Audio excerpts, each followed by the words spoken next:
Your husband is in the emergency room. Adrian Cross did not ask the male nurse to repeat himself. At 2 in the morning, Adrian was standing at the head of a private conference table beneath the Crosswell Hotel.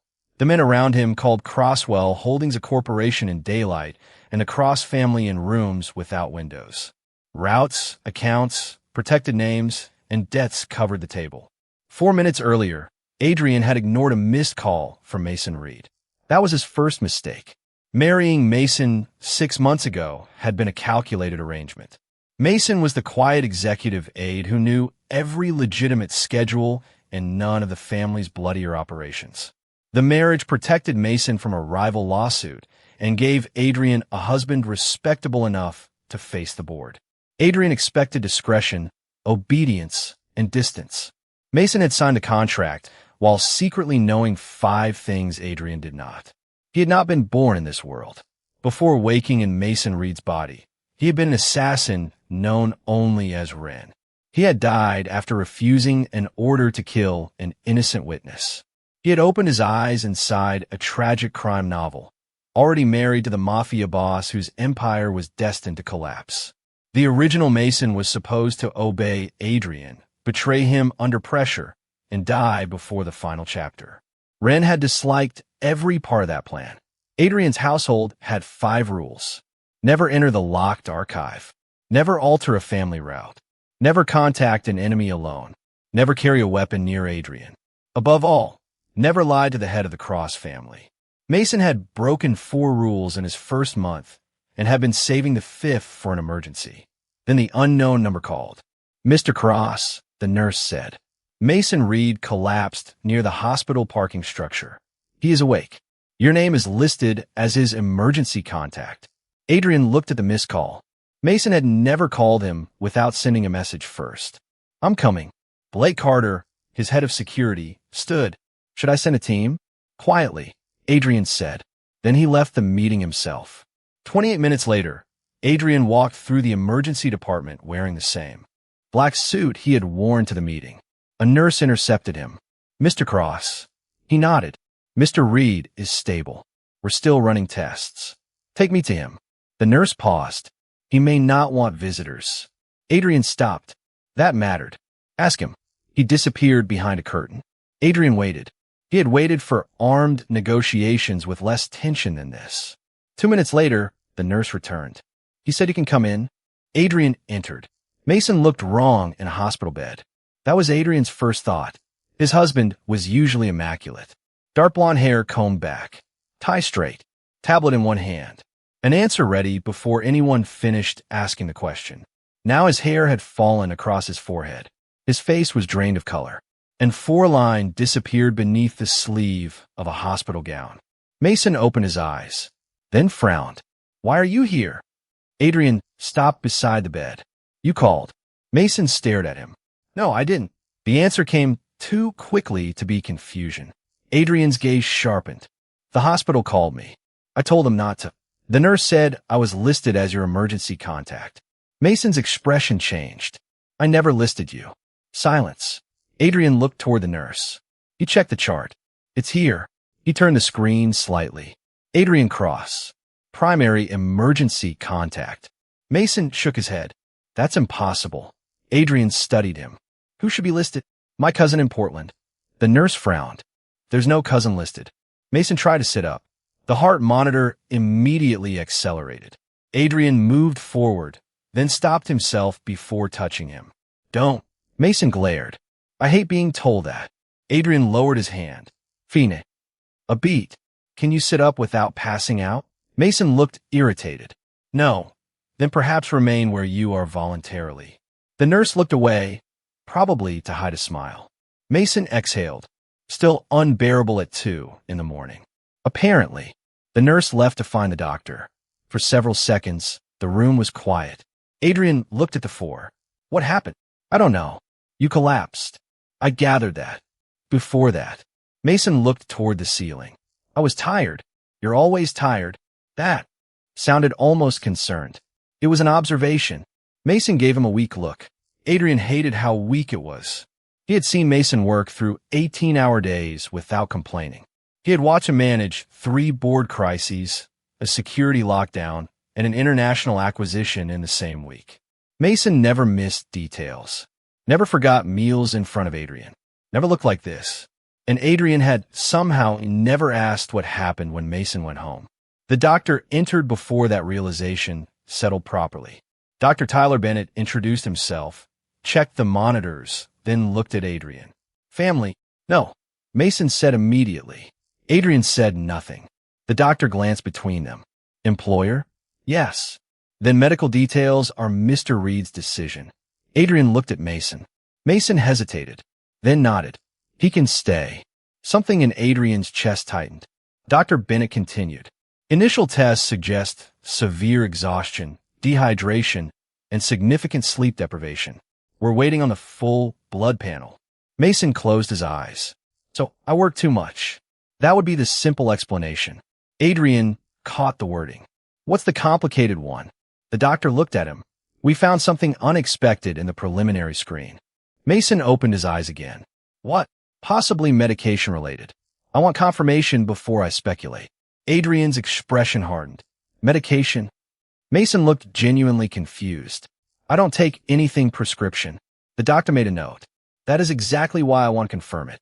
A silence followed. Adrian looked at Mason. Mason looked back. For 4 years, Mason had been the person who noticed when a meeting moved by 10 minutes, when an unfamiliar car appeared twice on the same street, when an executive used the wrong access code.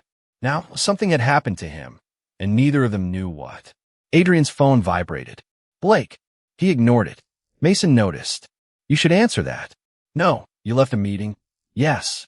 Adrian. No, Mason stared at him. It was the first time that night Adrian saw something other than exhaustion in his face. Confusion. Maybe disbelief. You don't have to stay. Adrian looked at the chair, beside the bed, then at Mason. Can I? The question changed the room. Mason's expression softened by a fraction. Yes. Adrian sat. Neither spoke for a while. At 2:46 a.m., Mason's phone vibrated on the bedside table. Both men looked at it. Mason reached for the device. The recent call screen was already open. One outgoing call. 2:03 a.m. Adrian Cross. Mason went still. I didn't make that call. Adrian took the phone only after Mason handed it to him. The timestamp was clear. For minutes before the hospital contacted him. Adrian looked at the locked door, then back at Mason. Someone had called him from Mason's phone before the nurse ever did. And whoever it was had wanted Adrian at the hospital. The second thing Adrian learned that night was that Mason Reed had become indispensable without ever becoming visible. By 3:15 a.m., the hospital room had settled into the strange quiet of places that never truly slept. Machines blinked. Footsteps passed beyond the door.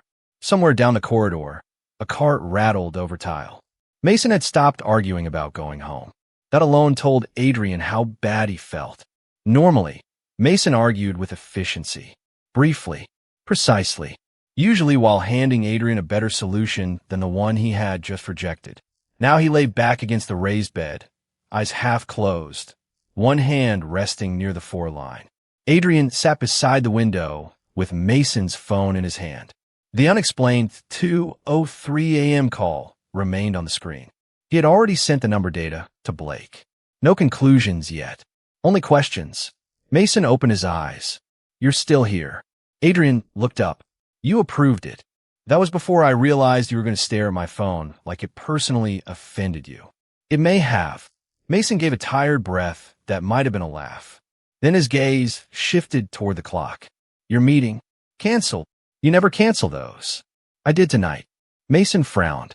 What? Adrian almost answered because you were here. He stopped. The words felt too large for something he had not yet understood himself. It could be rescheduled. Mason studied him for a second. You hate rescheduling. You know that. I know everything about your schedule. There was no pride in the answer. Just fact. Adrian leaned back. That was true. Mason knew which meetings required coffee beforehand, which investors Adrian tolerated better after lunch, which route they used when traffic near the East Bridge became unreliable. He knew Adrian preferred silence in the car after difficult negotiations. He He knew not to schedule anything before 8 on the morning after family council meetings. He knew which restaurants Adrian avoided, which suit tailor he used, which security officers could interrupt without permission. For years, Mason had built an entire working system around him. Adrian realized, with growing discomfort, that the knowledge had mostly moved in one direction. Where do you live? Mason blinked. What? Your address. You have it in HR. I didn't ask what HR has. Mason looked suspicious. Why do you want to know? Adrian ignored the question. What do you eat for dinner? Mason stared. Are you having some kind of crisis? Answer. No. Adrian raised an eyebrow. Mason sighed. Usually whatever is still open when I get home. What time is that? Depends. On you. Adrian went still.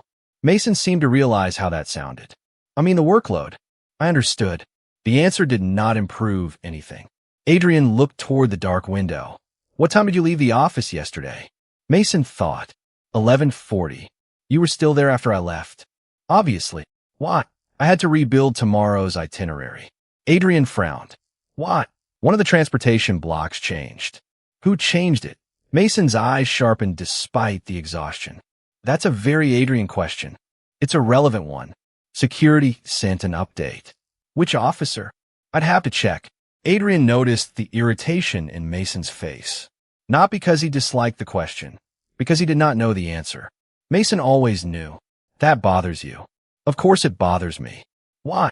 Because I approve the change. There it was. The first crack in the perfect assistant image. Mason looked away. I was tired. Adrian's voice lowered. How long have you been this tired? No answer. Mason. Several weeks. Adrian stared at him. Several. Maybe longer. And you said nothing. What exactly was I supposed to say? That you were unwell. I wasn't unwell. You collapsed in a parking structure. That was today. Adrian's expression hardened. Mason closed his eyes. Bad argument. Yes. Silence stretched between them. Then Adrian asked, when was your last day off? Mason opened one eye. That depends on how technical we're being. Very. Mason looked at the ceiling. Adrian waited. Finally, November. Adrian thought he had misheard. It's March. I am aware. You have vacation days. I know. You never use them. Also aware. Why? Mason's jaw tightened. There. A boundary. Adrian recognized it. He did not push. Not yet. The door opened. Dr. Bennett entered holding a tablet. His expression had changed since the last visit. More focused. That immediately pulled Adrian's attention away from everything else. We have the blood results. Mason shifted upright slightly, and the doctor glanced toward Adrian. Mason nodded. Tell him. Dr. Bennett looked back at the screen. You're severely sleep-deprived and mildly dehydrated. Your iron levels are low, but not dangerously so. Mason exhaled. That sounds manageable. It is. The doctor paused. But we also found traces of a sedative. The room became completely still. Mason frowned. What sedative? Low concentration. Not enough to cause respiratory problems, but enough to impair reaction time and increase fatigue if taken repeatedly. Adrian looked at Mason. You said you take no prescription medication. I don't. Over-the-counter sleep aids? Bennett asked. No supplements. Mason hesitated. Vitamins. Occasionally magnesium. Where do you keep them? At work. Adrian's gaze sharpened. Mason looked at him. My desk drawer. Neither man spoke for a moment. Dr. Bennett continued. The concentration suggests repeated exposure rather than a single large dose. Mason's face lost what little color it had regained.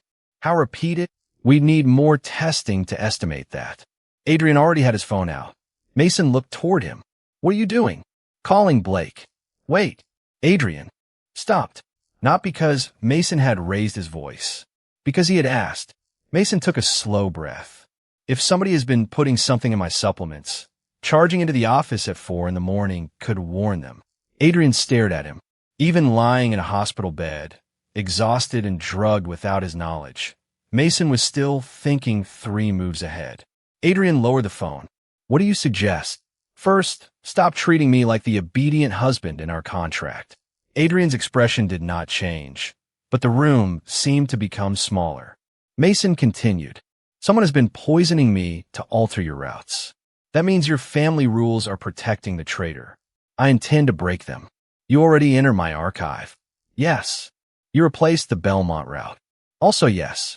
You contacted Samuel Price without permission. Mason met his eyes. And I have a knife beneath the mattress. Adrian looked down. For the first time since entering the hospital, he appeared surprised. Rule 4, Mason said. Would you like to arrest your husband, or would you like him to find the man dismantling your empire? Adrian should have been furious. Instead, he pulled a chair beside the bed. Tell me your plan.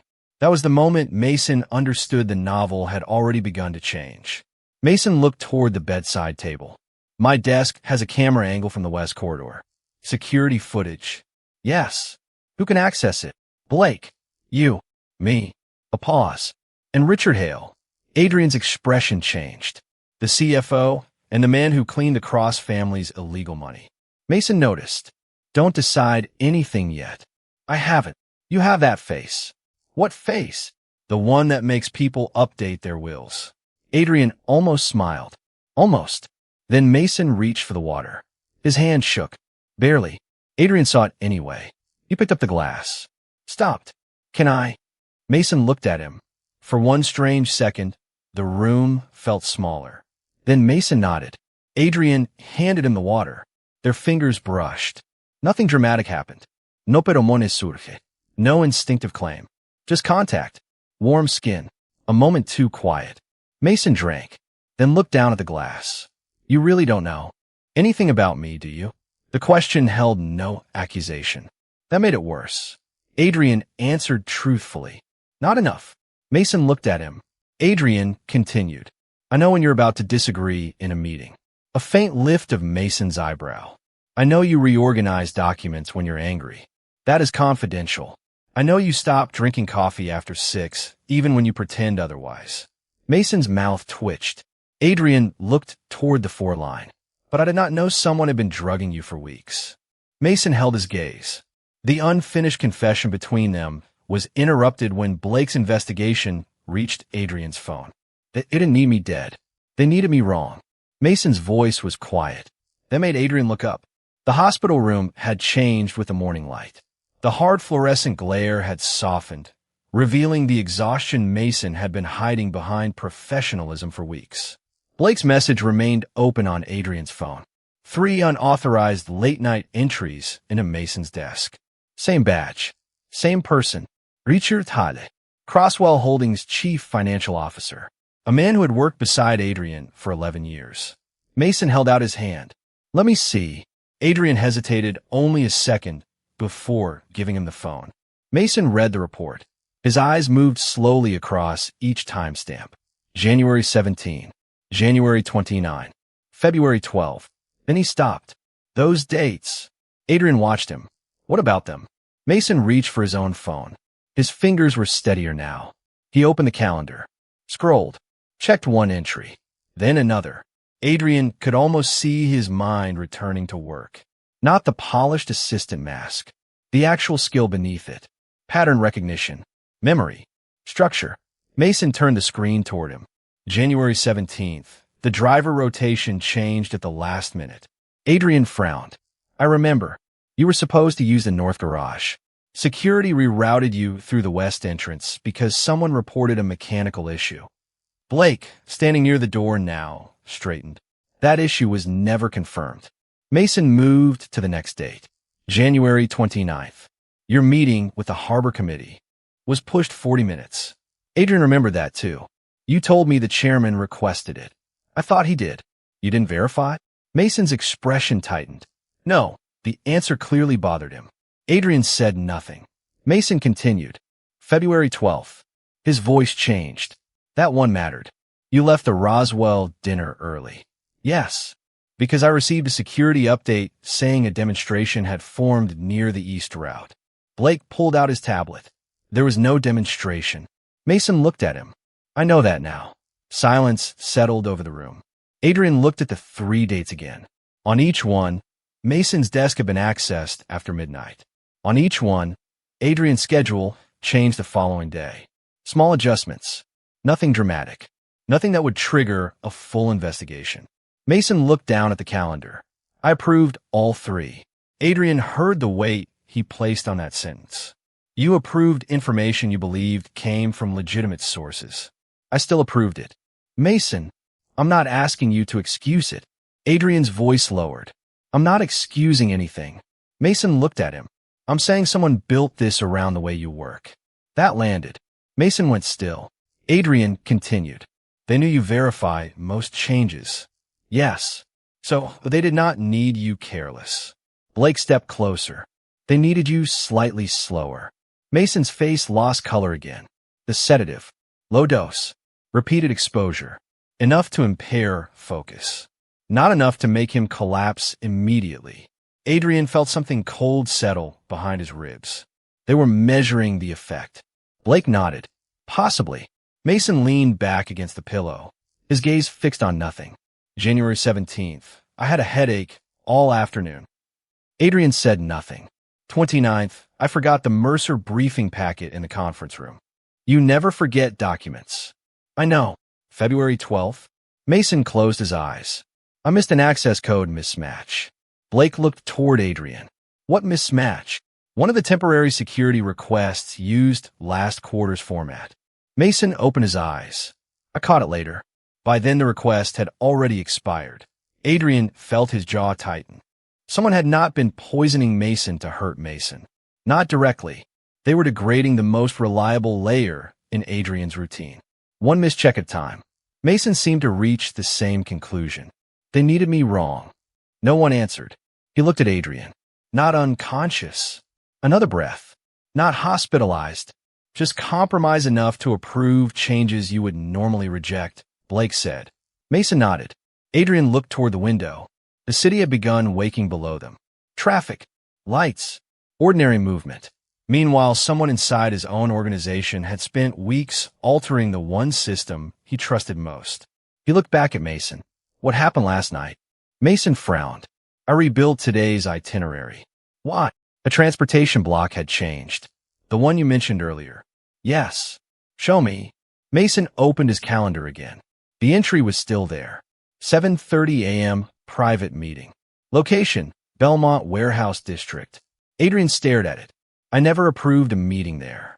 I know. Mason's voice grew quieter. That's what I was checking when I left. Blake moved immediately. Who entered the request? Mason tapped the details. Internal executive routing. That narrows nothing. No, Mason zoomed in, then stopped. Adrian saw his expression change. What? The formatting. Mason turned the phone. The entry looked ordinary to Adrian. Mason pointed to the security code beneath the location. One digit is wrong. Blake leaned closer. Meaning, our legitimate executive entries use 6-digit route verification. He tapped the screen. This uses 7. Adrian understood. You would normally catch that immediately. Yes. Mason looked toward the 4 line. But last night, I stared at it for 10 minutes before realizing something felt wrong. He swallowed. So, I left the office to check the paper transport log stored in the secondary records room. Blake frowned. That's across from the hospital parking structure. Mason nodded. Crosswell maintained a private medical annex nearby for employees, attached to the larger hospital complex. Adrian's pulse slowed in the way it always did when danger became specific. You collapsed before reaching. The records room. I think so. What do you remember? Mason concentrated. Elevator. A pause. Parking level 3. Another. Someone behind me. Adrian became very still. Ooh, I didn't see. Voice. No footsteps. Yes. Blake asked fast. Mason shook his head. Normal. That was worse. Someone who did not need to run. Adrian looked at Blake. Parking footage. Already requested. Not through internal security. Blake understood instantly. Hospital system only. Correct. Mason watched them. You think Crosswell footage could be altered? I think someone used an executive badge to access your desk 3 times. Adrian met his eyes. I'm done assuming internal systems are clean. Mason nodded slowly. That was when Dr. Bennett entered. He carried a new set of results. The confirmatory toxicology is back. Adrian rose. Mason remained still. Bennett looked at him. The substance is a mild sedative commonly prescribed for short-term sleep disorders. I've never taken it. I believe you. The doctor scrolled. What concerns me is the pattern. The metabolites suggest repeated low-level exposure over several weeks. Mason looked at Adrian. There was no fear in his face now. Something sharper had replaced it. Anger. Can you estimate how often? Not precisely. Enough to affect concentration? Yes. Reaction time? Yes. Decision-making? Potentially. Mason looked away. Adrian knew what he was thinking.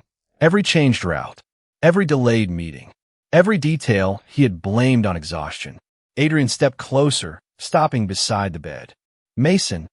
No response. Mason. He finally looked up. This is not evidence that you became incompetent.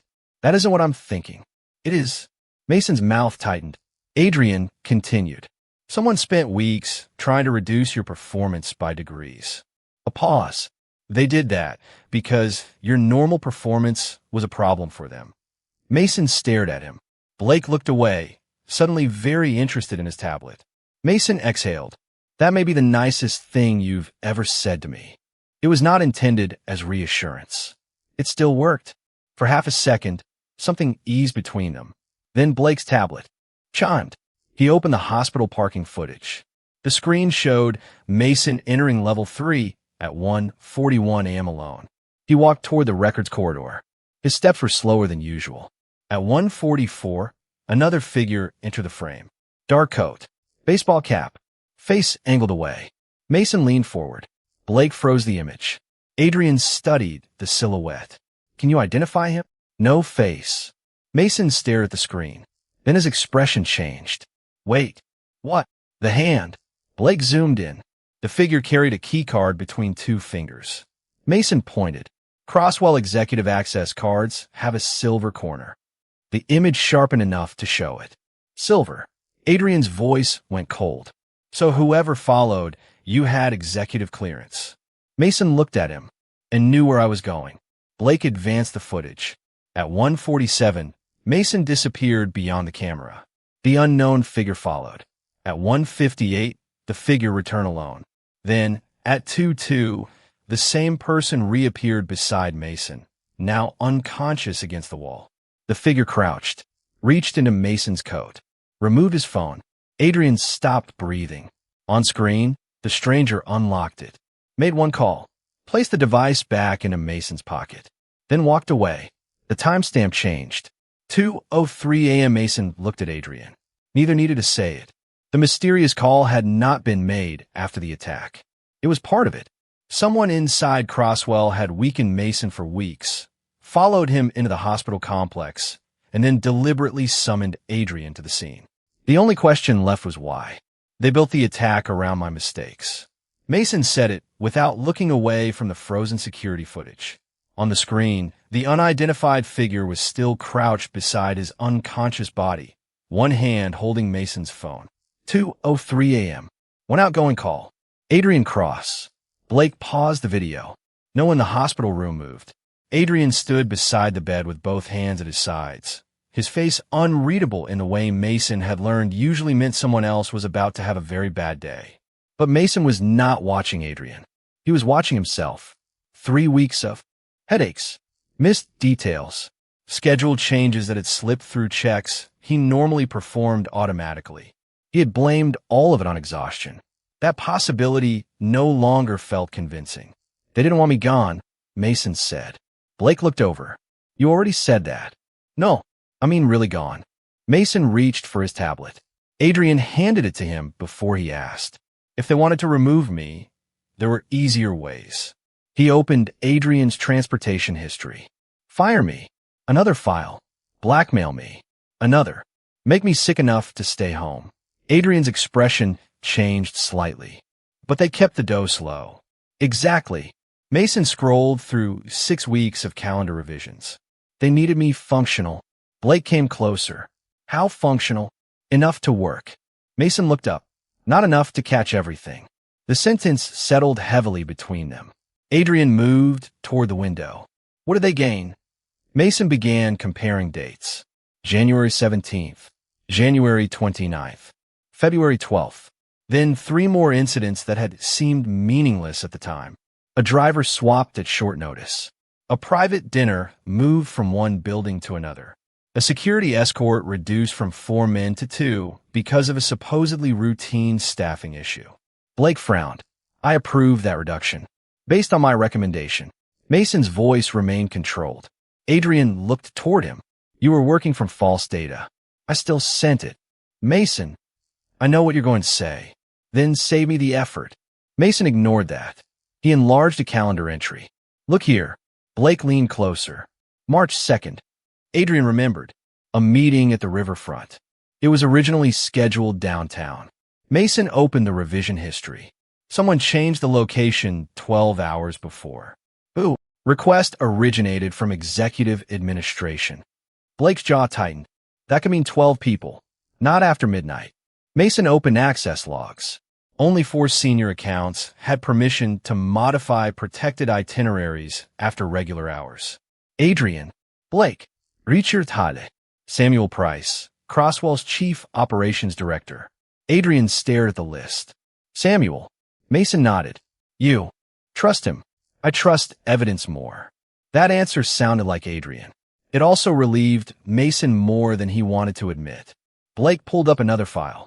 March 2nd was the night we found a surveillance vehicle near the riverfront. Adrian looked at him. You told me it was probably press. That was the assessment. Mason shook his head. No, both men looked at him. They were testing response time. Blake frowned. To what? To changes I approved. Mason dragged several records into a shared display. If someone wanted Adrian dead, they wouldn't begin with a final attack. He pointed to January 17th. They change a route. January 29th. They move a meeting. February 12th. They create a false security alert. March 2nd. They place someone nearby and see how quickly Blake reacts. Blake's expression hardened. A rehearsal. Several. The room became colder without changing temperature. Adrian turned toward Mason. And last night, Mason opened the strange Belmont warehouse district appointment. This was bigger. He pulled up the map. The warehouse sat near the old freight yards. Limited exits. Tall, surrounding structures. Poor cellular coverage in 2 sections. Blake swore quietly. Bad location. Perfect location, Mason corrected. For an ambush. Adrian's gaze stayed on the map. You were supposed to send me there at 7:30. Yes, but you caught the formatting error. Eventually, Mason's jaw tightened at the word. Adrian heard it. You caught it. After staring at it for 10 minutes. You still caught it. Mason looked at him. Adrian did not soften the statement. That helped. Blake opened another security layer. Why call Adrian after Mason collapsed? That was the part none of them could explain. If the goal was to weaken Mason and send Adrian into a compromised location, summoning Adrian to the hospital ruined the plan. Unless Mason stopped. Play it again. Blake restarted the footage. The stranger approached Mason. Checked for movement. Took the phone. Called Adrian. Returned it. Then left. Mason leaned forward. Slow it down. Blake reduced the speed. Frame by frame. The stranger looked over one shoulder. Before making the call. Not toward the elevators. Toward the corridor Mason had been trying to reach. The secondary records room. Mason felt his pulse quicken. Pause. Blake did. Mason pointed at the figure's posture. He's scared. Adrian looked at him. You can tell that from his shoulders? I trained assistants for years. That is not the same thing. No, Mason looked closer. But I know what someone looks like when they're trying not to be noticed. He pointed again. The person following me didn't attack me. Blake frowned. Mason, you were unconscious. I was already sedated. That doesn't prove. Look at the timing. Mason pulled up his hospital intake record. I collapsed at approximately 1:47. The figure remained nearby for 11 minutes. If he wanted me dead, he had 11 minutes. Adrian went completely still. Mason continued. He didn't hurt me. He called me. Adrian said, yes. The answer came quietly. The shape of the mystery changed. The person who had followed Mason might not have been part of the attack. He might have been watching whoever was. Blake replayed the final seconds. As the stranger walked away, the side of his face became visible for less than half a second. Not enough for identification, but enough for Mason to notice something clipped to his belt. A narrow black badge holder with a blue stripe. Mason knew it. He had ordered them himself. Stop. Blake froze the image. Mason stared. That isn't executive security. What is it? Administrative staff. Adrian's eyes sharpened. Who has those? Assistants. Mason felt something unpleasant settle in his stomach. 23 people in the executive division carried that badge. Only 6 had overnight building access. Only 1 had recently asked Mason how emergency contacts were stored in company phones. He remembered the conversation now. Casual. Forgettable. Until it wasn't. Adrian saw his face. You know something? Mason looked at him. Maybe. Who? Mason shook his head. Not yet. Adrian did not push. That mattered. Mason turned back to the footage. If I'm right, the person who called you wasn't trying to lure you here. Blake understood first. He was warning us. Mason nodded. And whoever drugged me may still think the original plan failed because I noticed the schedule. Adrian looked toward the Belmont location again. Which means they'll adjust. Yes. Mason met his eyes. And this time, they know I'm looking. For several seconds, Adrian said nothing. Then, no more assumptions. Mason nodded. No more isolated checks. Blake added. No internal system treated as clean. Adrian looked at Mason. And no more working alone at midnight. Mason raised an eyebrow. That sounded like an order. Adrian considered it. Recommendation. Better. A faint tension eased. Then Mason's tablet chimed. A new calendar notification appeared. No sender. No authorization trail. Tomorrow. 8:00 p.m. private dinner. Harbor House. Adrian looked at it. I didn't schedule that. Mason did not touch the screen. Neither did Blake. A second line appeared beneath the location. Assistant attendance not required. Mason stared, then slowly looked at Adrian. Whoever was manipulating the schedule had just changed tactics. They no longer needed Mason to make the mistake. They wanted him out of the way entirely. Can I stay? Mason looked at Adrian as if the question itself had caught him off guard. They had been inside the secure apartment for less than 10 minutes. Blake had cleared the building twice. The elevator required biometric access. The windows were reinforced. The hallway cameras fed into an isolated system that Crosswell Security did not control. By every reasonable standard, Mason was safer here than anywhere else in the city. Still, Adrian had asked. Not told. Asked. Mason set his hospital bag on the kitchen counter. You own the building. That wasn't my question. No, Adrian Watif. Mason glanced toward the couch, then back at him. Yes, you can stay. Something in Adrian's posture eased. Barely. Enough for Mason to notice. The apartment was larger than Mason expected, but deliberately plain. Neutral walls. Dark wood. No family photographs. No decorative signs of ownership. It looked less like a home and more like a place designed for people who needed to disappear temporarily. Mason disliked it immediately. Adrian noticed. You hate it. I didn't say that. You reorganized the fruit bowl. Mason looked down. He had. That proves nothing. It proves you're uncomfortable. It proves whoever arranged this has no understanding of visual balance. Adrian almost smiled. Mason pretended not to see. Dr. Bennett had discharged him with strict instructions. Rest. Regular meals. No alcohol. No driving. Follow-up toxicology in 48 hours. Mason had listened carefully. Then he had asked for his laptop. Adrian had said no. Mason had reminded him that kidnapping was generally considered poor workplace culture. Adrian had corrected himself. Can you wait until tomorrow? Mason had agreed. That distinction mattered. Now Adrian placed a paper bag on the counter. Food. Mason opened it. Soup. Bread. Fruit. Nothing elaborate. You chose this. Bennett recommended something easy. So you called the doctor? Yes. After discharge? Yes. Mason looked at him. Adrian's expression remained controlled.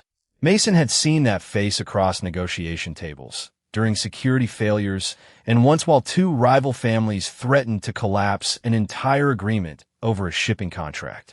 It was the same expression, only now Adrian was using it to monitor Soup. That was unsettling in a completely different way. You're worried? Adrian looked toward the window. I am assassin. That is a yes wearing a suit. Adrian gave him a flat look. Mason sat down. Fine. Assess quietly. I usually do. For the next hour, they reviewed nothing. That was harder than Mason expected. His body wanted sleep. His mind wanted access logs, calendar records, badge histories, every message Richard Hale and Samuel Price had sent over the last 6 weeks. Instead, he ate. Adrian answered calls in the next room. Quietly. No raised voice. No threats. Only short instructions. Freeze certain credentials. Duplicate the relevant servers before anyone touched them. Move no employee without documentation. Tell Blake to preserve every original log. Mason listened from the couch. You're not confronting Hale. Adrian ended the call. No, what? Because you told me not to warn anyone. Mason looked at him. You. Listen. You do occasionally. That may be the most surprising development of the week. Adrian sat across from him. Richard knows someone has noticed the itinerary changes. Probably. Samuel may know too. Yes. And whoever made that call may be trying to help us. Mason nodded.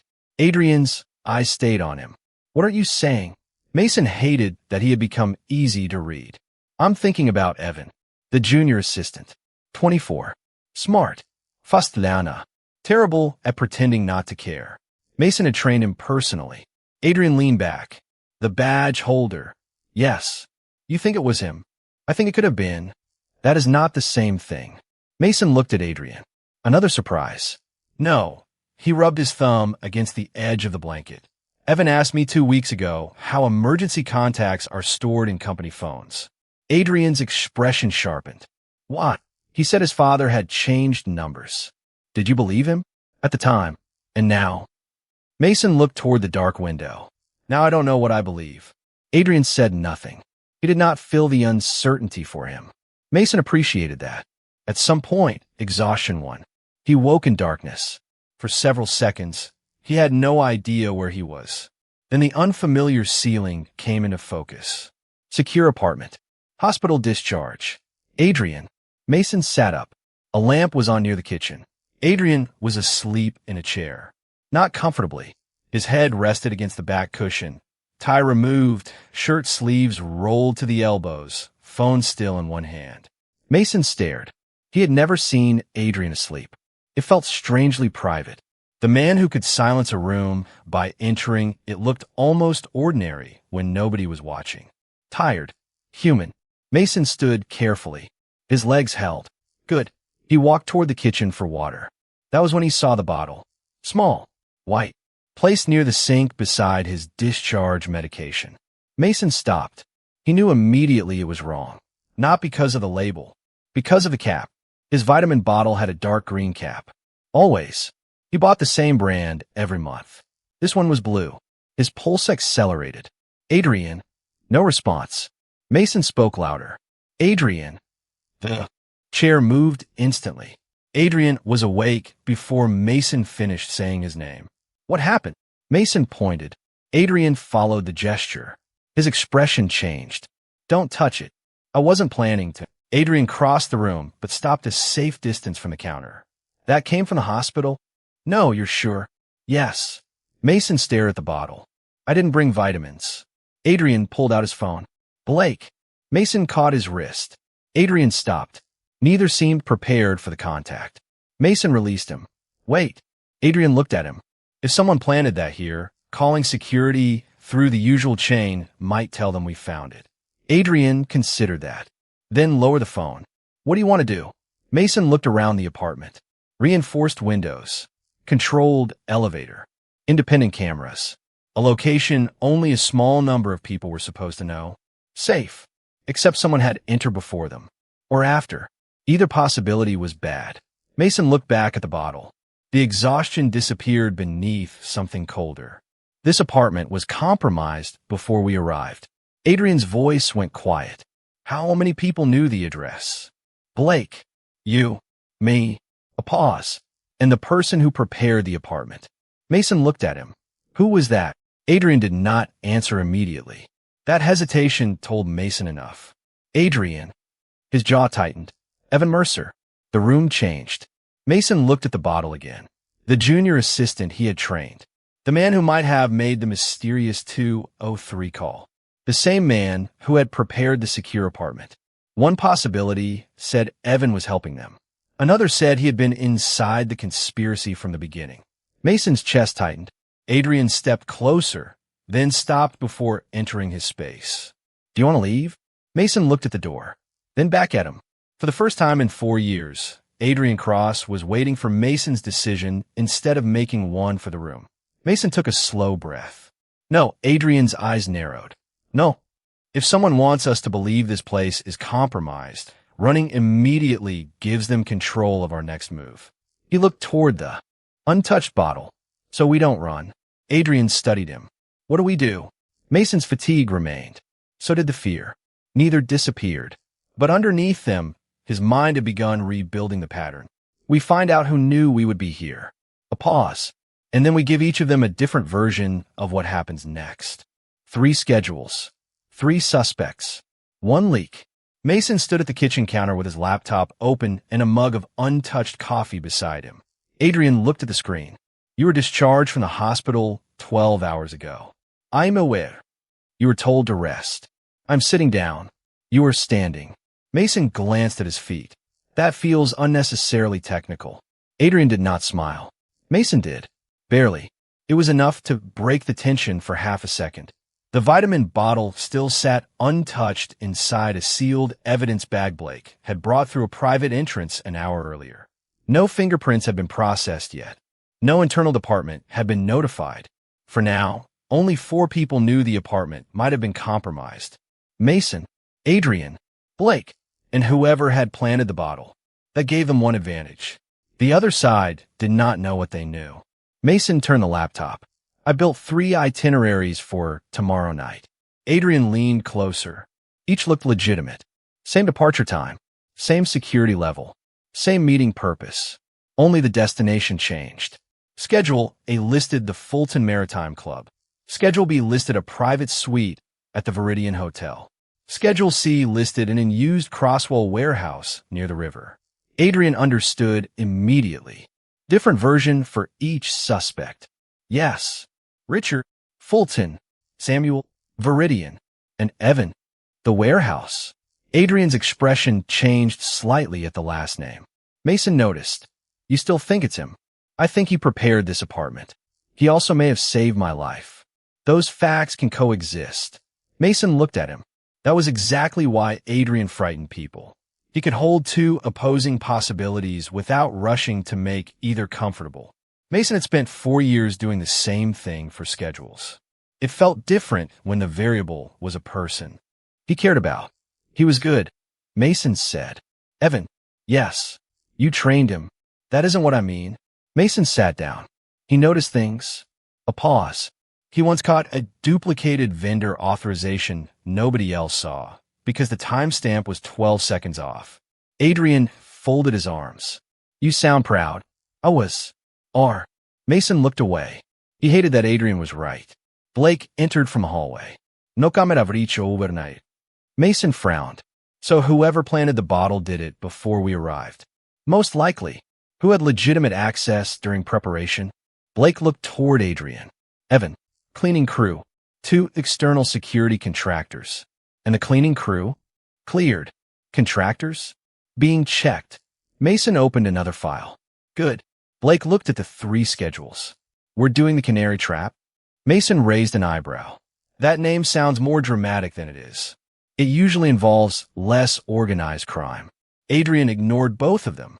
"How do we distribute them?" Mason had already planned that. Richard gets his through a finance clearance request. He tapped Schedule A. Samuel receives his as an operations adjustment. Schedule B. And Evan? Mason looked at the warehouse itinerary. "I sent it directly." Adrian's eyes narrowed. "From your account?" "Yes." "That identifies your involvement." "He already knows I'm involved." "I trained him. If I suddenly stop communicating, that tells him more than a normal message would." Blake nodded slowly. "He's right." Adrian looked at Mason. "That sentence is becoming repetitive." "You'll survive." "I'm surrounded by disloyalty." Mason almost laughed. Then he sent the files. After that, they waited. Mason hated waiting. It gave his mind too much space. At 4:10 p.m., Richard acknowledged receipt. At 4:23, Samuel did the same. Evan responded at 4:31. Received. I'll update the transport sheet. Nothing unusual. Nothing emotional. Professional. Mason stared at the message longer than necessary. Adrian noticed. Do you want me to take over? No, fine. No argument. That helped. At 6:02, Blake's phone rang. He answered, listened, then looked toward them. Movement. Mason. Stood. Where? The river warehouse. The room went silent. Schedule C. Evan's version.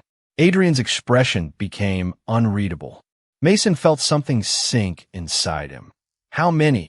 2 vehicles from a group tied to Samuel Price's outside network. Mason frowned. Samuel's? Blake nodded. That doesn't make sense. It makes enough sense, Adrian said. Mason turned toward him. No. If Evan leaked the warehouse, why does Samuel's network move? Because Samuel could be above him. Or because Samuel intercepted Evan's communications. Adrian held Mason's gaze, which is why we don't decide yet. Mason exhaled. Right? Evidence first. Blake's phone chimed again. He opened his second report. Then his expression changed. What? Blake turned the screen around. Fulton Maritime Club just received a reservation request under one of Richard Hale's shell corporations. Mason stared. Schedule A. Richard's version. Adrian looked toward him. 2 leaks. Mason's mind accelerated. That means our 3-person suspect list is wrong. Or 2 people are compromised. Blake received another update. He read it. No activity at the Viridian Hotel. Samuel's schedule. Mason looked at the board they had built. Richard. Samuel. Evan. 2 false destinations had triggered movement, but both reactions connected back to different networks. Not one traitor. A chain. Mason sat down slowly. What if someone isn't leaking the schedules? Adrian frowned. Explain. What if they're testing who reacts to them? Blake looked at him. Like us. Mason nodded. The same way they tested my errors. A cold realization formed. We're not the only ones running a trap. Adrian's phone vibrated. Unknown number. He answered without speaking. For several seconds, no one heard anything. Then a young male voice came through the speaker. Breathing hard. Mr. Cross? Mason froze. He knew that voice. Evan. Adrian's tone remained even. Where are you? I can't tell you. Mason moved closer. Evan. Silence. Then Mason. Relief entered the voice so quickly it hurt. You're awake. Mason's chest tightened. Yes. I'm sorry. For what? Another breath. They made me give them access. Adrian's expression hardened. Who? Evan ignored the question. They have my younger brother. Mason closed his eyes for half a second. There it was. Not betrayal. Leverage. Evan continued. I changed things because they told me to. Schedules. Badges. Apartment preparation. Mason looked at the sealed vitamin bottle. You planted it. No, the answer was immediate. I saw it after I finished the room. Why didn't you remove it? I couldn't. Someone was watching the hall.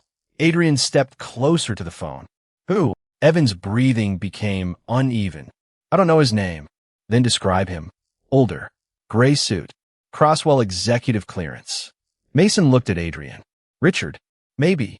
He answers to Samuel Price. The room changed. Samuel. The only suspect whose false itinerary had produced no visible reaction. Mason stared at Schedule B. Too clean. That suddenly looked worse than movement. Adrian spoke. Evan, listen carefully. Stay where you are. I can't. A sound came through the phone. A door opening. Evan whispered. They know I called. The line went dead. Mason stared at the screen. Adrian was already reaching for Blake. But Mason caught his sleeve. Wait. Adrian looked at him. Mason's fear was there. So was the pattern. Samuel knows more than we thought. A pause. And if Evan just risked everything to call us, then the person who used my phone at 2:03 may have been him too. Adrian's eyes sharpened. Mason looked toward the darkening windows. The traitor was no longer the only problem. Now, they had someone inside the conspiracy trying to survive long enough to help them. If we use me as bait, we do it my way. Adrian's expression did not change. That was how Mason knew he hated the idea. They stood in the secure apartment with Blake near the window and 3 screens open across the dining table. Evan's call had ended 6 minutes earlier. 6 minutes of silence. 6 minutes in which Adrian had said almost nothing. Mason knew that silence too. It meant calculation. It meant anger under control. It meant somebody was about to be removed from a position of comfort. Finally, Adrian looked at him. No, Mason folded his arms. That was quick. It was also clear. You haven't heard the plan. I heard bait. Yes. No. Mason exhaled through his nose. Adrian. No. Blake looked down at his tablet with the expression of a man who had decided walls were suddenly fascinating. Mason leaned forward. Samuel knows we're checking internal leaks. Probably. He knows Evan contacted us. Almost certainly. He may also know I'm awake. Adrian's jaw tightened. That changes nothing. It changes everything. Mason opened the scheduling system. For 6 months, they built their plan around how I work. He pulled up old calendar histories. They know I verify routes. Another screen. They know I handle your final itineraries. Another. They know I'm the person who catches inconsistencies. Adrian looked at the data. Mason continued. So, if I disappear now, they know we've changed procedure. Blake finally spoke. He has a point. Adrian turned toward him. Blake raised both hands. I'm just saying the behavioral shift would be obvious. Mason almost smiled. Thank you. I didn't say I liked it. No one asked you to. Adrian looked back at Mason. You were drugged. Yes. You collapsed. Yes. You were followed. Also yes. And your conclusion is that you should return to work. My conclusion is that pretending I'm still doing my job may give us information. That is not the same sentence. It is close enough. No, Mason stared at him. For 4 years, Adrian had rarely raised his voice. He did not now. That made the refusal more frustrating. Mason stepped away from the table. You said we were doing this together. We are. No, Adrian's eyes narrowed. You're deciding my level of involvement before I finish speaking. A pause. That is not together. The room went quiet. Blake looked toward the door. Mason continued. I'm not asking to walk into an ambush. Adrian said nothing. I'm not asking for a gun. Still nothing. I'm asking to do the thing I'm actually good at. Mason tapped the schedule. Patterns. Then the access records. Timing. Then the false itineraries. Behavior. He looked directly at Adrian. I don't need to become you to be useful. Something in Adrian's face shifted. Mason's voice softened. And I don't need you to become my decision maker to keep me safe. That landed. Adrian looked away first. Not defeat. Consideration. Mason waited. He had learned something important over the last 24 hours. Adrian listened best when given room to arrive at a decision without being pushed into one. Mason found that deeply annoying, but useful. Finally, explain the plan. Progress. Mason sat down. We assume Samuel is monitoring executive scheduling. Adrian nodded once. We create 3 layers. Blake moved closer. Mason opened a blank itinerary. Layer 1 is public enough to be intercepted. He entered a meeting. Crosswell Regional Office. 6:30 p.m., boring location, Blake said. Exactly. Mason created a second. Layer 2 is visible only to senior operations. Private dinner. 8:00 p.m., different address. Then he created a third. This one looks like my personal correction. Adrian watched. A late night route change. 11:15 p.m., harbor storage facility. Blake frowned. And which is real? None. Mason looked at him. The real movement doesn't go through the scheduling system at all. Adrian's expression sharpened. Good. Mason continued. We give each version a tiny identifying error. He highlighted the first route code. 1 wrong digit. Second schedule. A reverse security abbreviation. Third, a time format I stopped using 2 years ago. Blake nodded slowly. Whichever version appears outside tells us where it came from. Exactly. Adrian looked toward Mason. And you? I stay active in the system. No mas anglais. Adrian lifted a hand. Let me finish. Mason closed his mouth. Barely. You stay active remotely. That was different. Mason considered it. From here. Not here. Blake stepped in. We move you to an isolated control room in the south facility. Independent connection. No standard badge entry. Mason looked toward Adrian. You already planned that.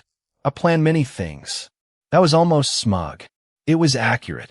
Mason leaned back. Phoenix. Adrian's gaze remained on him. You do not leave the control room. Unless there's a fire. Then Blake carries you. Blake looked offended. Why am I involved? Because you're large. Mason laughed before he could stop himself. The sound surprised all three of them. For a second, the room felt almost normal. Then Mason's phone vibrated. Unknown message. No number. Just text. You should have stayed in the hospital. Adrian saw his expression. What? Mason handed him the phone. Adrian read it. His face went still. Blake immediately began tracing the source. Mason looked at the message again. Not afraid. Not exactly. Angry. They know I'm active. Yes. That means they're watching something. Adrian gave the phone back. So we give them something to watch. By evening, the trap was running. Mason sat in the South Facility control room with 2 monitors, bottled water, and a meal Adrian had insisted he eat before touching the keyboard. The arrangement felt insulting. The fact that Mason ate everything probably weakened his argument. Adrian stood behind him. You're hovering. I'm standing. Directly behind me. There is limited furniture. There are 6 chairs. Adrian did not move. Mason looked back. Are you nervous? No, bad liar. Adrian raised an eyebrow. Mason turned back to the screen. At 7:04 p.m., the first false itinerary was accessed externally. Public layer. No reaction. At 7:31, senior operations version was copied. Still nothing. At 8:12, Mason's personal correction was opened. Not copied. Opened. Then closed. Mason leaned forward. That's strange. Blake spoke through the headset. What? Someone viewed it for 4 seconds. Adrian looked at the screen. Enough to read. Yes. Mason checked the account. Administrative mirror access. No user attached. That should be impossible. Nothing today has respected that word, Adrian said. Mason ignored him. He followed the log. The access bounced through 3 internal servers. Then 1 external relay. Blake's voice sharpened. I have the relay address. Mason opened the location data. A building appeared. Old Commercial District. 3rd floor. Registered owner. Price Development Group. Samuel.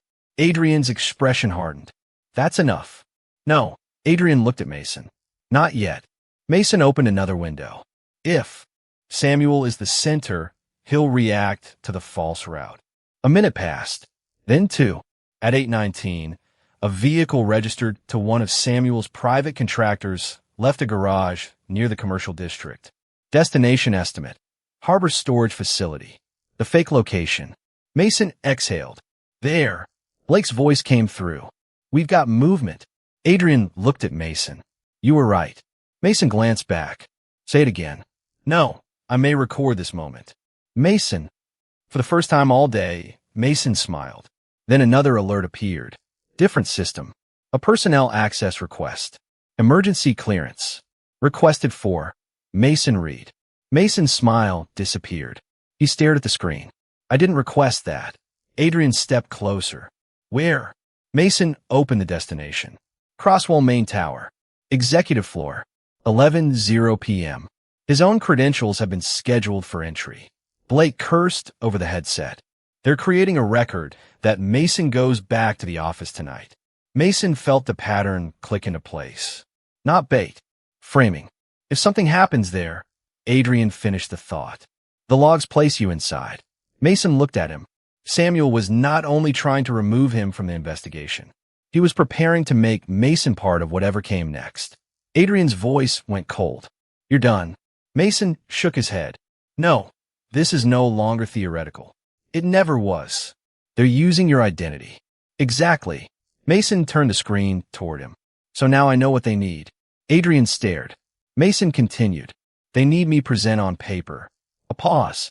Which means they need an event that requires my access. Blake went silent. Adrian understood first. The final setup. Mason nodded. And if we can predict what they need me to authorize, he looked back at the false entry carrying his name. We can make sure the mistake they're waiting for is the one we choose to give them. The call at 2 in the morning wasn't the trap. Mason stared at the access request carrying his own name. For nearly a minute, nobody in the control room spoke. The screen showed an emergency authorization scheduled for 11:00 p.m. at Crosswell Tower. His credentials, his clearance, his digital signature, none of it had come from him. Adrian stood behind his chair. Blake's voice came through the headset. If they want Mason logged into the executive floor, they need his access to authorize something. Mason nodded slowly. That's what I've been thinking. He opened the building systems. Freight elevators, private meeting rooms, security overrides, vehicle dispatch. Then he stopped. There, Adrian leaned closer. A protected transportation authorization required 2 approvals. One from executive operations, one from Mason's office. The request had been created 20 minutes earlier. Destination, Belmont Warehouse District. The same location from a schedule Mason had caught before collapsing. His stomach tightened. They're trying again. Adrian's voice became flat. Trying what? Mason opened the route map. The Belmont meeting. Blake swore quietly. Mason enlarged the request. It isn't just transportation. He pointed toward the attached security note. Look. Blake read it aloud through the headset. Reduced external detail. Private negotiation. No advanced perimeter team. Adrian's expression hardened. That would never be approved. It would if my account approved it. Mason opened the authorization history. A confirmation was scheduled to process automatically at 10:58, 2 minutes before his false building entry. The sequence became clear. At 10:58, Mason's credentials approve the dangerous route. At 11:00, his badge appears to enter Crosswell Tower. If Adrian went to Belmont and something happened, the records would show Mason had personally confirmed the change. Blake understood too. They're building a clean internal trail. Mason looked at Adrian.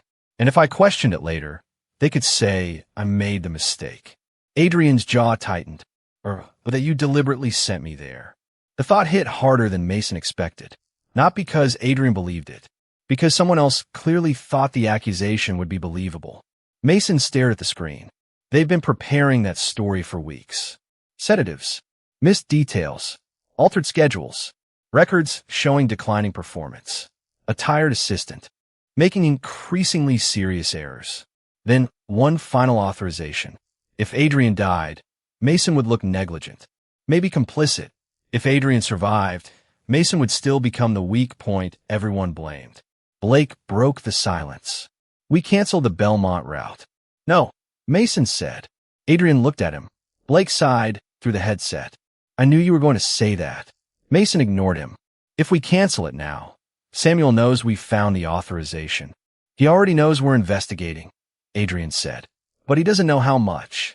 Mason opened the route details. If he believes the automatic approval is still active, he'll proceed. Adrian's eyes narrowed. You want to let him? I want to let him think we did. That was different. Adrian waited. Mason continued. We preserve the original request. Agreed. We duplicate it onto an isolated system. Blake answered immediately. Possible. We let the fake approval complete at 10:58. Adrian folded his arms. And nobody goes to Belmont. Not you. Adrian looked at him. Mason corrected himself. No one who doesn't know exactly what's happening. Blake spoke. We can place surveillance outside the area. Long range. No visible Crosswell presence. Mason nodded. Samuel expects a target. Adrian's face became colder. He won't get one. Exactly. Mason leaned back. What he may give us instead is everyone involved in preparing the site. For several seconds, Adrian studied him. Then, you're staying here. Mason sighed. We already discussed this. We did. And you remain here because your job is the system. A pause. Not the warehouse. Mason looked at him. That was annoyingly reasonable. Fine. Adrian's expression eased by a fraction. Blake said, I'm documenting this historic compromise. Don't, Adrian replied. At 10:41 p.m., the first unknown vehicle appeared near Belmont. Black SUV. No registered connection to Samuel Price. At 10:46, a second arrived. Then a third. Blake's team watched from 2 blocks away through independent cameras. Mason studied the movement. No one is entering the main warehouse. Adrian stood beside him now, Coat removed, sleeves rolled back. They're waiting. For you. Yes. At 10:52, another signal appeared. A private security channel activated inside Belmont. Blake intercepted only fragments. South entrance, cross vehicle, confirmation. Mason felt his pulse quicken. They think you're coming. Adrian looked at the clock. 10:56. 2 minutes. Mason watched the authorization page. 10:57. The system requested final approval. His stolen credential answered. Authorized. Mason Reed. Mason stared at his own name. Even knowing it was false, seeing it there felt invasive. Adrian noticed. You all right? No. The answer surprised both of them. Mason breathed once. Then, but I'm still useful. Adrian held his gaze. Yes. No reassurance. No denial. Just acknowledgement. That helped. The clock changed. 10:58. The transportation request completed. At Belmont, movement began immediately. Blake's voice sharpened. For people entering the warehouse. Mason opened the camera feed. One man carried communications equipment. Another checked the upper windows. A third rolled something heavy through a side door. The fourth wore a gray suit. Mason leaned forward. Freeze that. Blake did. The man turned slightly. Older. Gray suit. Executive bearing. The same description Evan had given. Mason felt cold. Richard. Adrian's voice was quiet. The face became clearer. Richard Hale. Crosswell CFO. Not Samuel. Mason stared. That doesn't fit. Adrian looked toward him. What? Evan said the gray-suited man answered to Samuel. He may. But Richard's network reacted to the Fulton schedule. Blake understood. They're compartmentalized. Mason nodded. Richard thinks he's running one operation. Samuel runs another. And neither necessarily knows the full plan. A new encrypted transmission appeared. This one originated from Samuel Price's corporate phone. Blake captured the metadata. Destination, Richard Hale. Mason looked at Adrian. There, the hierarchy. Samuel above Richard. Blake's team recorded the exchange. Richard's phone lit. Seconds later, he entered the warehouse. Adrian's expression went still. That is enough to move. Mason shook his head. Not yet. Adrian looked irritated. Mason pointed at the screen. Where's Evan? Silence. They had nearly forgotten him. The junior assistant had called in fear. Claimed his younger brother was being held. Risked exposure. And possibly made the original 203 call. Blake searched active devices. No signal. Mason frowned. Check old Crosswell employee emergency tags. Blake paused. Those are obsolete. Evan never replaces anything unless it stops working. A few seconds later, I have one. Location appeared. Not Belmont. A residential building near the river. Mason's pulse jumped. And his younger brother? Blake searched. Same address. Adrian reached for his coat. Mason looked at him. You're going there? Yes. Not Belmont. No mason understood. Richard was evidence. Evan was a person. That choice told him more about Adrian than anything the last 4 years had. Blake redirected a separate protection team toward the residence. Adrian stayed only because Mason pointed out that his appearance could escalate the situation before they knew what was happening. Again, he listened. At 11:14, Blake's team entered the apartment building. At 11:19, Evan was found inside a locked unit with his younger brother. Alive, shaken, uninjured. Mason exhaled for what felt like the first time in an hour. Then Evan asked to speak to him. Mason answered immediately. Mason, I'm here. Evan's voice broke. I am sorry. We can do apologies later. A small, unsteady laugh. Then Mason asked the question that had been waiting since the hospital. Evan, yes. Were you the one who called Adrian from my phone? Silence. Adrian looked toward him. Mason waited. Finally, yes. The room went still. Evan continued. I found you after you collapsed. Why didn't you call an ambulance? I did. From the wall emergency phone. Mason remembered nothing. I knew whoever was monitoring us could trace my number. So you used mine? Yes. Why Adrian? Evan's breathing shook. Because I didn't know who inside Crosswell was clean. Mason looked at Adrian. Evan continued. But I knew one thing. What? If Mr. Cross heard your name, He would come himself. Mason stopped, breathing for half a second. Across the room, Adrian went completely still. The 203 call had never been designed to lure him. It had been the first warning. And Evan had gambled everything on one assumption. That when Adrian heard Mason read, was in trouble, no one would have to tell him twice. Do you always answer this fast? Adrian looked at the clock on the dashboard. 2:00 a.m. exactly. For a second, neither of them spoke. 3 weeks had passed since Belmont. 3 weeks since Richard Hale had been arrested on financial conspiracy charges after independent investigators matched Crosswell access logs, bank transfers, falsified route requests, and recorded instructions connecting him to the operation. Samuel Price had tried to disappear before sunrise. He had failed, not because Adrian hunted him through the city, because Mason had already predicted which accounts he would access first. Samuel attempted to move money through a holding company registered under an old operations vendor. The transfer created the trail investigators needed. Blake preserved the records. Outside counsel turned everything over. Evan and his younger brother entered protected relocation. Crosswell's executive systems were rebuilt from the ground up. No convenient dus evidence. No dramatic execution. No bodies left behind to create new problems. Just evidence. And consequences. Mason preferred it that way. Adrian did too, though he complained that paperwork lacked emotional satisfaction. Mason had informed him that adulthood was difficult. Adrian had called that insubordination. Mason had reminded him he was no longer available 24 hours a day. That had become official. No midnight schedule reviews. Mandatory vacation days. Meals entered into the calendar as actual commitments instead of theoretical possibilities. Mason had protested the color coding. Adrian had refused to change it. That was their most serious conflict in weeks. Now Mason sat in his apartment, phone against his ear, staring out at the city lights. Do you? He asked again. Adrian's voice came through the speaker. Do I what? Answer this fast. Yes. Mason smiled. Liar. Silence. He could almost picture Adrian in the car. One hand on the wheel. Dark coat. That controlled expression he wore whenever he wanted everyone to believe nothing affected him. Mason knew better now. He knew the small things.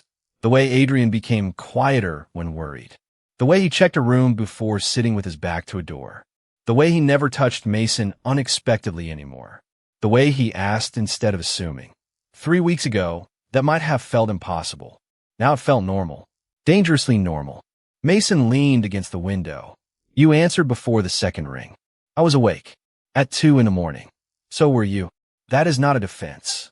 It explains the situation. Mason laughed. Adrian had stolen that line from him. You're learning. I regret it. Another pause. Then Adrian asked, Why did you call? Mason looked toward the dining table. His laptop was closed. That was still strange. At this hour, it used to be open. There would have been schedules, documents, problems that could wait until morning but somehow never did. Tonight, there was only a half-finished book and a plate from dinner. Mason had eaten at 8. Adrian would probably consider that a major organizational victory.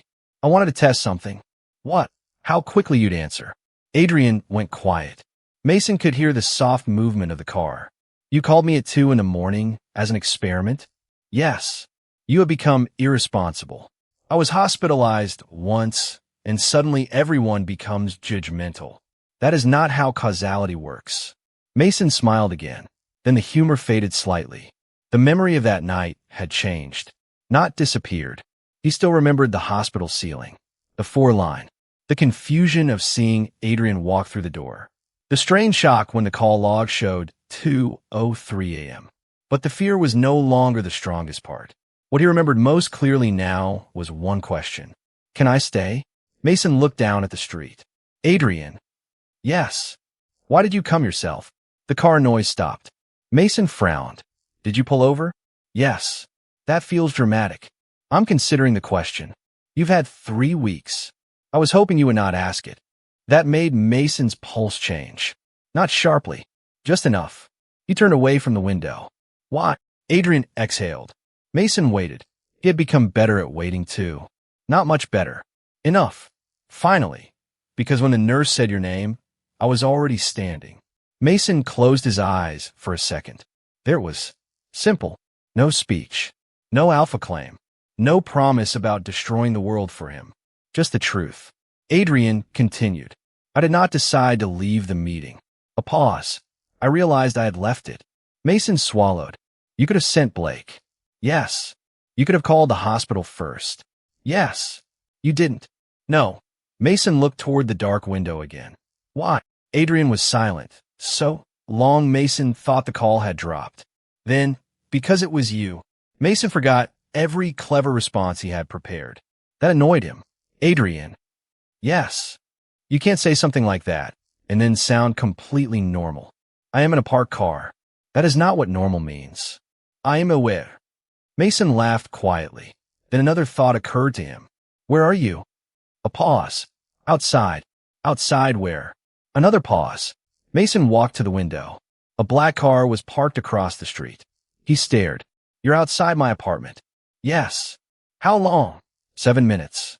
Mason looked at the clock. 2:04. You answered while sitting downstairs? Yes. That feels like cheating. You did not establish rules. Mason shook his head. Why are you here? Adrian answered more easily this time. Dinner. Mason looked at the hour. At 2 in the morning? You said you were hungry. I said that at 11. I was occupied. So this is delayed dinner. Correct. Mason leaned his forehead against the cool glass. Where? There is a diner open near the river. You hate diners. I dislike poor coffee. They serve terrible coffee. I'll survive. Mason smiled. A few months earlier, he would have gone downstairs immediately because Adrian was his boss. Because work came first. Because availability was part of the job. Now he stood there and considered what he actually wanted. That difference mattered. Give me 10 minutes. Adrian's reply came instantly. All right, Mason. Stopped. No pressure. No command. No, I'm waiting. Just agreement. He changed clothes, grabbed his coat, then paused beside the bottle of vitamins on the kitchen shelf. New bottle. Sealed. Purchased by him. A small detail. Still important. When he reached the lobby, Adrian was waiting beside the car. Not inside it. Mason raised an eyebrow. You could have stayed warm. I could have. Then why didn't you? Adrian looked at him. Mason knew that expression now, too. It meant the answer was obvious to Adrian and irritatingly complicated for everyone else. He opened the passenger door. Mason stopped before getting in. There's something we should clarify. Adrian waited. I'm not your executive aide tonight. No work discussion. Agreed.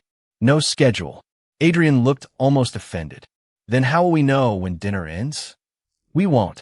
That sounds inefficient. That's the point. Adrian considered him, then nodded. Mason got into the car. At the diner, there were no bodyguards inside.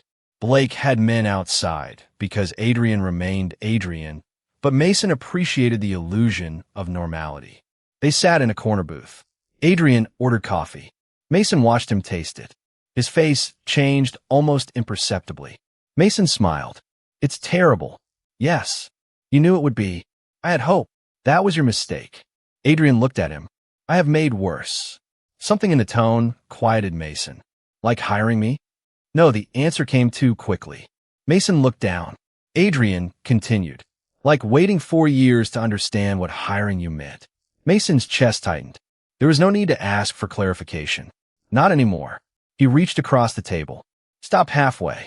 Adrian noticed. Mason turned his hand palm up. An invitation. Adrian looked at it, then placed his hand in Mason's. No instinct forced it. No pheromone pressure. No bond decided anything for them. Only warmth. Choice. Mason squeezed once. So what happens now? Adrian looked at their joined hands. We eat. Mason laughed. Romantic. I'm trying. Badly. I was told actions are preferable. They are. The waiter brought their food. Neither moved their hands immediately. Months later, the legitimate. Crosswell offices would still have difficult meetings. Adrian would still be dangerous to people who underestimated him. Mason would still catch errors everyone else missed. Evan would eventually return to the city under a new position that did not require him to prove gratitude for surviving. Blake would continue complaining that both of them made security planning unnecessarily complicated. Life did not become simple, but the Cross family did become something its founders would not have recognized. Mason used the ledgers he had stolen from Adrian's archive to identify every witness, courier, debtor, and frightened employee trapped by the organization. Adrian expected him to use the records as leverage. Instead, Mason proposed the most dangerous rule he had broken yet. They would dismantle the Mafia without abandoning the people who depended on it. For 1 year, Adrian publicly remained the cold head of the Cross family. Privately, he and Mason moved illegal revenue into restitution funds, exchanged evidence for protected status, and converted safe houses into shelters for witnesses. Blake built the security routes. Evan, reunited with his younger brother, designed the new identity system. Richard and Samuel believed they were fighting for control of an empire. By the time they were convicted, the empire no longer existed. On the final night, Adrian placed the old marriage contract on the conference table.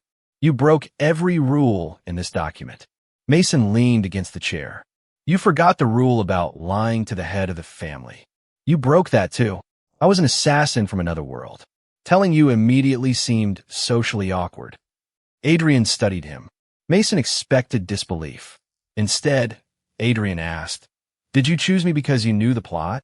"No, I distrusted you because I knew the plot." Mason stepped closer. "I chose you when you started asking instead of ordering." Adrian burned the contract in a metal tray. Then he removed his family ring and placed it beside the flame. "No boss," he said. "No obedient husband. What remains?" Mason kissed him before answering. It was not careful or contractual. Adrian's hands stopped at his waist until Mason pulled him closer. "Two men with an empty hotel," Mason said when they separated, "and terrible retirement skills."